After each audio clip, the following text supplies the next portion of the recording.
Welcome to Dementia Unpacked. I am Ofentse, your host, where we turn whispers about dementia into conversations.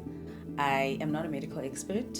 I am a daughter who's walked this journey with my father, and now I'm having these conversations in hope to help others feel more seen and less alone. I am joined by Sister Ntombi. Sister Ntombi is a nurse and who specializes in palliative care and also does home visits. Thank you so much, Sister Ntombi. It's such a pleasure to have you here. Thank you. I know that our paths crossed last year Yes. with my father. When I'm looking back at our conversations and I'm at the text, I'm like saying, Sister Ntombi, this is what happened. And I'm sending you images, Sister Ntombi, and this is what's happening. This is what's happening. And I remember you received me with such warmth, and with such calm, which made me calm as well, because it's just like, Sister Ntombi is so calm. Sister Ntombi, can Sister Ntombi not see what's going on? So thank you so much for that.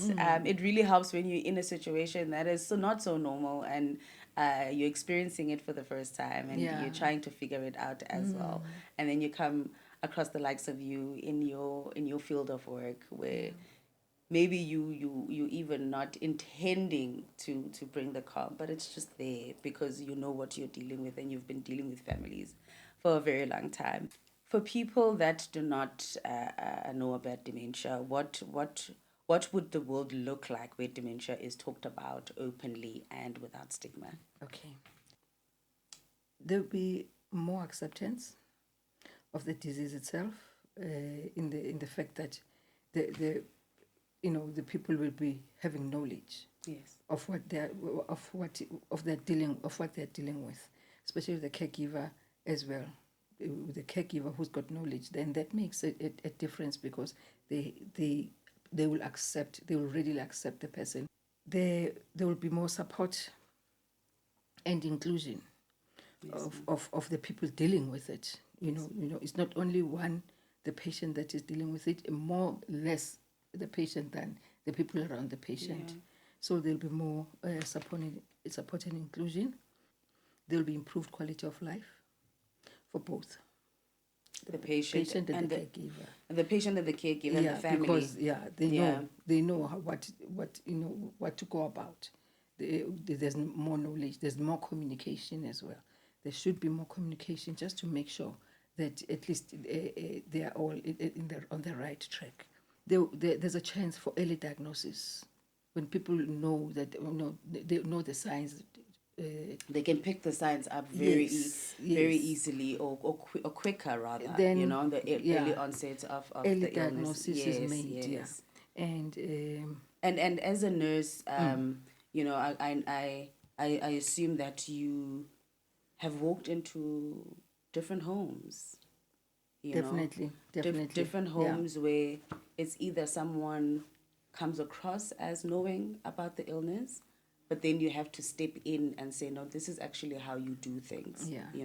Have you had to do that quite a number of times with patients that have dementia, or rather dealing with families that have family members with dementia? Definitely, more often you deal with families than the patient, because you're trying to make the families, to assist the families in adjusting to this new world that the patient is facing. Because the patient themselves with dementia don't know what's happening. They're just confused with what's going on now. And now you helping the families to adjust to this world that now they're exposed to. It's a totally new concept, a totally new environment for the patient and for the family. And the family, you try and move away from ignorance, move away from saying, what type of a person is this? Especially in our Black culture, that I must mention, that with dementia, you see a person behaving oddly. And our cultures will think, oh, this one is a witch, this one is whatever. The patient is removing their clothes, and you assist them in addressing the emotion behind the action than assisting them to get rid of the action, because you won't be able to get rid of that action. Yes. You try and identify the emotion behind the action that the person is showing to you. Interesting that you mentioned that in our black, in our black communities, because I mentioned that in episode 3 with Dr. Amtre that we need to keep talking about dementia in our communities, because of such things where people are going to think someone is bewitched because the behavior is completely different from what they know. So the only thing that they are going to basically say the other person has is this, because that's what they know, but there is actually an illness that this person is going through, a help where all the community is supposed to be coming together to know that when this person is acting like this, maybe call the family member to come and assist, because now this person is basically acting out of character to them, to basically say. So have you ever worked with communities in terms of doing an outreach and having these conversations with the communities and educating them about the illness itself? Ironically, on Wednesday, this past Wednesday, we were attending a dementia seminar in Wildtevreden Park at Kerk. And, in interacting with the people that are exposed to dementia and the families as well, everybody was there. I think it's an ongoing process to just keep educating, because new things come. Last year I was in another seminar, but I felt that I came out with something different new this time. Information about new information, the illness, something different, and the diagnostic procedures that now are in place that they can diagnose it early. They've evolved from what they were how before. to avoid also being, despite like maybe the injury can lead to dementia, but there's the dementia that comes from a sort of like a natural source, not induced. Not induced by maybe injury or that come with aging. It's a natural progression into the illness. Yes. So especially those, how to occupy their minds all the time. Keep them occupied, because it's said that the mind dies. The cells die as you keep isolating yourself, like especially when you go to, with aging, a person is sent to a retirement village and they are by themselves. Maybe it's a wife or husband who's whoever partner has passed on, and they are by themselves, and the family comes there particular day to visit, and they just become so isolated. And isolation is part that is one of the things that also can cause you to deteriorate. Yes, cause you to deteriorate, and also can be a sign of dementia as well. They're setting in. They want to be isolated. They want to they do odd things. They lose their memory and all of that. So then having a workshop that continuously, that doesn't stop, should not stop, educating about dementia, signs to identify that this patient might be having dementia. I think what you just says ties into the next question now that I want to ask. That's how can communities, churches, schools, workplaces, be more inclusive of people living with dementia? A dementia patient is within the community, and they are the ones that are exposed to this particular person. So having said that, we have to increase public awareness. Like I said earlier on, that I've just been to a dementia seminar. Public awareness is very important, especially in those places that you have just mentioned, the schools, the churches, the communities, the groups as well. Make available the information all the time. Information, when you go to a place, there's information or leaflets on dementia, how to identify it. That exposes people to be more, to know about it and be more accepting of it, of the dementia disease.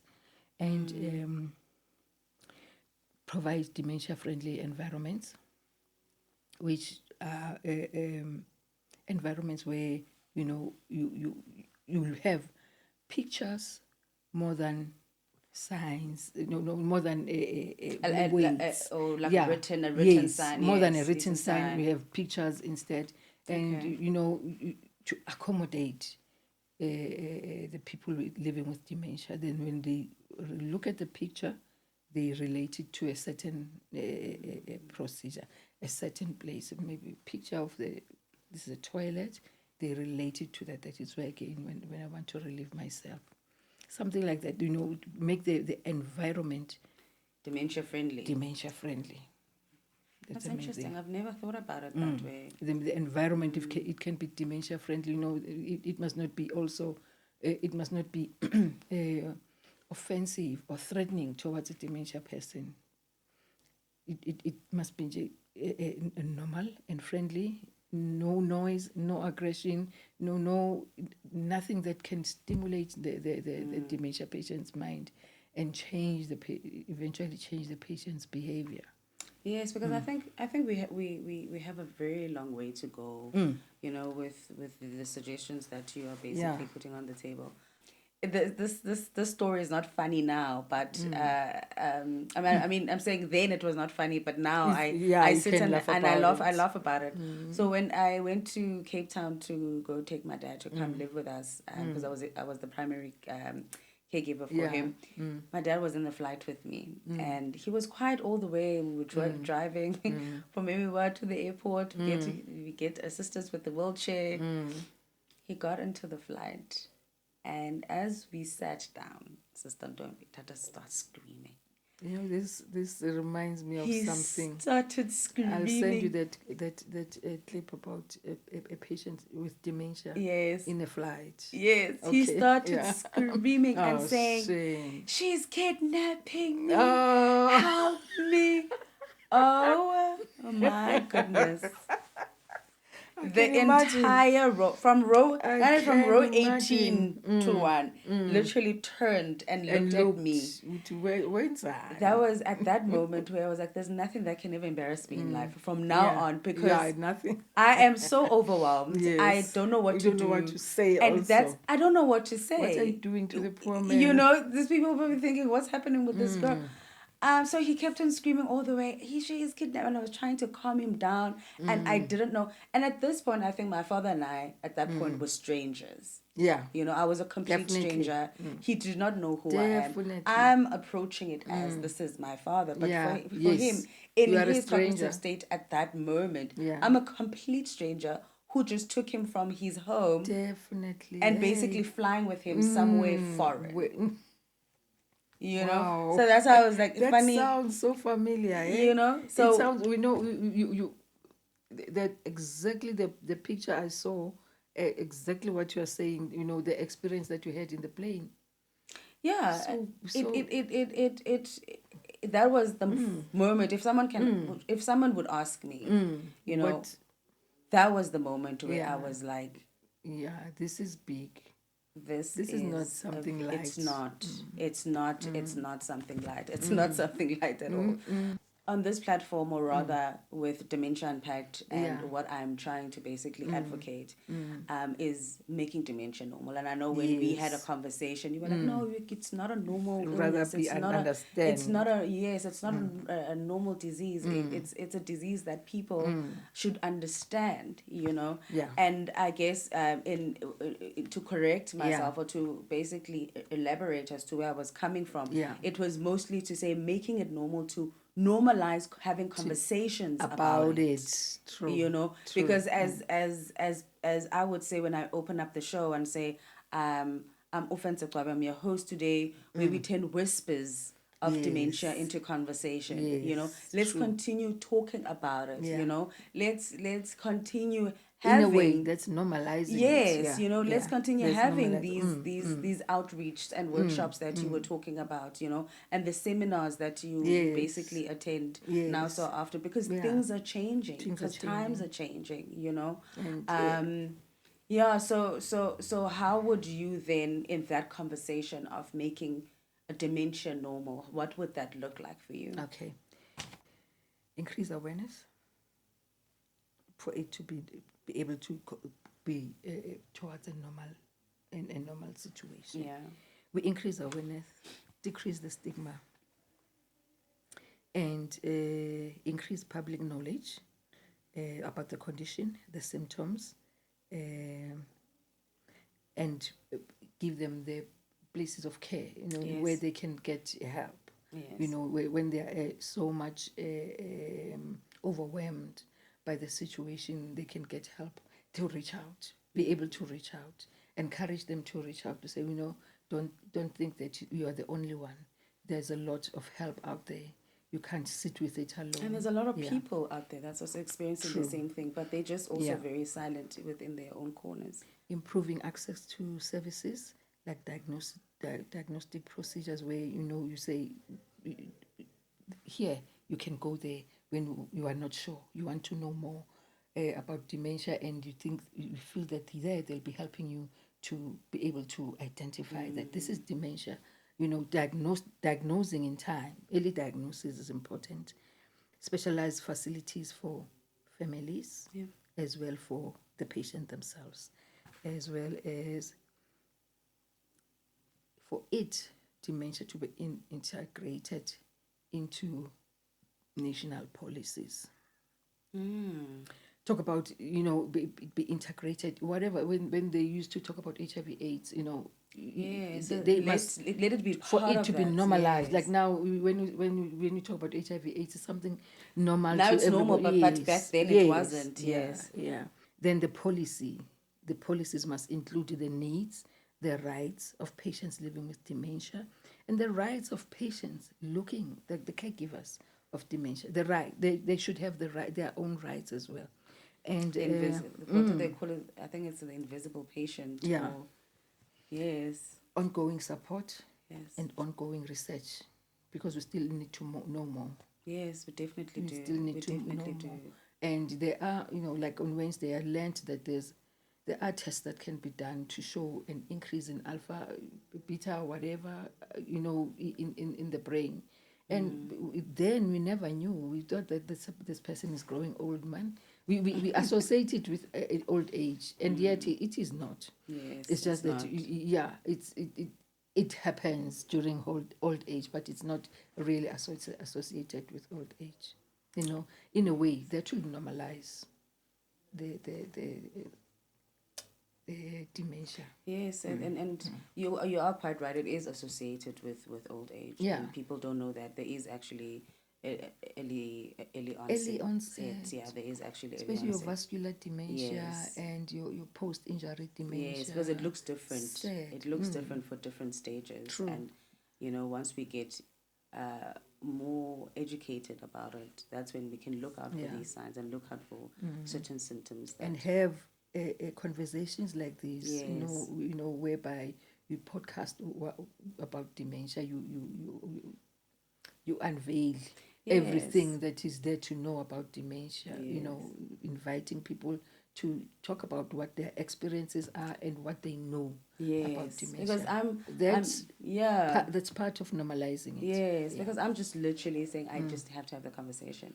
I've experienced this last year. Yes. And maybe there's someone else out there who's also experienced the same thing. That will benefit from it, because we had to literally scramble for information and try to make things work, I don't know if there's a memory that you have of me that you would like to share from last year. And the funny thing is that the memory that memory came up during the week when I was deleting photos, ne? Really? And then I saw a photo of you complaining about Dad's toes. That there's a sore between the toes and the photo. It was one of those frustrating things. What happened? Yeah, because my dad was not like this. And so it's nice to think back about it and laugh about it. Yes. At that time, it was not. It was not funny at all, and now we're meeting in much more calmer circumstances, and we're raising awareness. And I'd like to say thank you so much, Sister Ntombi, for taking time and coming to sit with me in my lounge and having this conversation. I really, really do appreciate it. Thank you too for pushing towards, you also helping us as caregivers to so that the word out there, the word is out there. Yes. Dementia is real. Dementia is there, and what can we do about it? Yes. How can we normalize it? Yes. Like you said, yes, we need to continue asking about dementia and asking about Alzheimer's. Inquire more and more and more. Yeah. Thank you so much. Get more information. Thank you, Thank you, Ofentse. If this episode resonated with you, or you know someone that it might help, please do like, share, and subscribe. And thank you so much. Thank you. Thank you. In November, it is National Alzheimer's Awareness Month, where we'll be continuing this conversation, where we would be continuing asking about dementia, asking about Alzheimer's, bringing in more experts, bringing in more voices to talk about it so that people can get information about this illness. So let's continue doing that, and let's continue making dementia normal. Thank you so much.